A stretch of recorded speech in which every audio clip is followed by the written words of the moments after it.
Gather round, and let the night embrace you. For in the shadows of this world, there are secrets whispered by the wind, and tales that chill the soul.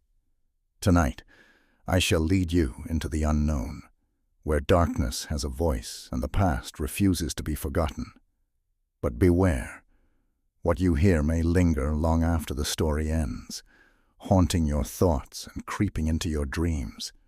So, if you dare, listen closely, for the tale I'm about to tell is not just a story, it's a warning.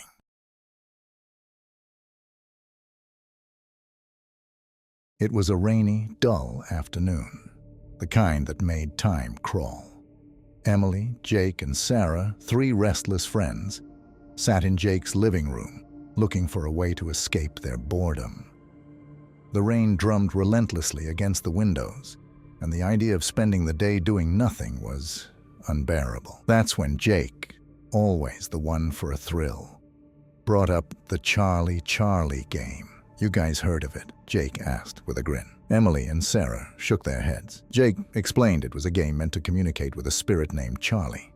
All they needed was a piece of paper, a pencil, and the nerve to play. It's just a stupid internet thing, Jake said, trying to downplay it. Emily, always the skeptic, shrugged. Why not? It's not like we have anything better to do. Sarah, though more cautious, nodded hesitantly. She didn't like scary stuff, but she didn't want to be left out either. Jake quickly grabbed a piece of paper, drew a cross, and labeled the quadrants yes and no. He balanced the pencil and took a deep breath. Charlie, are you there? The room was silent, the pencil still. Just as Emily was about to scoff, the pencil wobbled, then spun, landing on yes.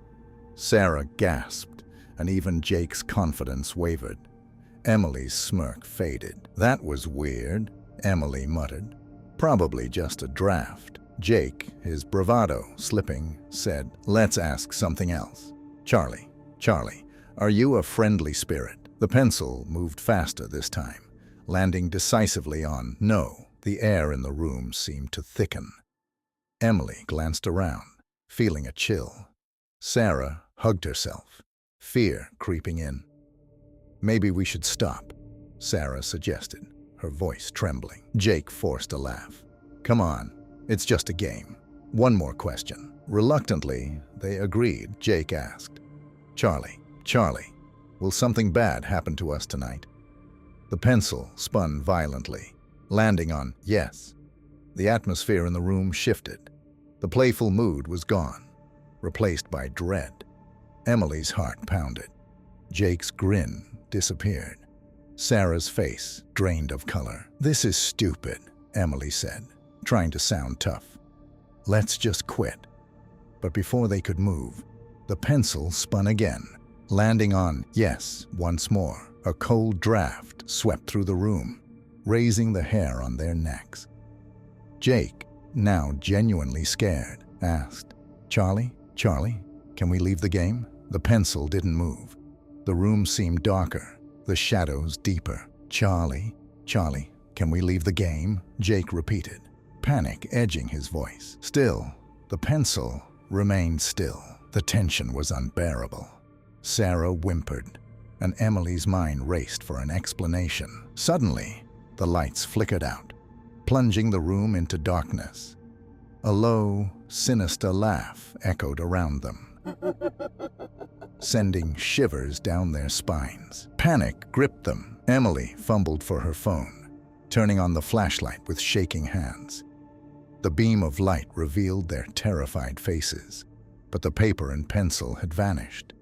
What did you do, Jake? Sarah cried, terror in her voice. I didn't mean for this to happen, Jake whispered, backing away. They huddled together, trying to figure out what to do next. The room grew colder, their breath visible in the air. Then, out of the corner of her eye, Emily saw a dark figure standing just beyond the flashlight's reach. Who's there? She called out, her voice barely audible. No answer. Just the sound of footsteps approaching. The figure stepped into the light, a shadowy form with hollow eyes that seemed to pierce through them. Leave us alone, Jake shouted, But the figure only laughed, a cold, mocking sound that made their blood run cold. "You shouldn't have called me," the figure hissed. "Now you belong to me." The room seemed to close in on them, warping and twisting as the figure advanced. Emily's heart raced. She grabbed Jake's hand and pulled him toward the door. "Run!" she screamed. They bolted from the room, the figure's laughter echoing behind them. The house felt endless, trapping them in a nightmare. The figure was always behind them, a shadow that wouldn't let them go. Finally, they burst out the front door into the rain-soaked night. They didn't stop running. They didn't know where they were going, only that they had to get away. But deep down, they knew the truth. No matter how far they ran, they would never truly escape. Charlie was with them now, a shadow that would follow them forever.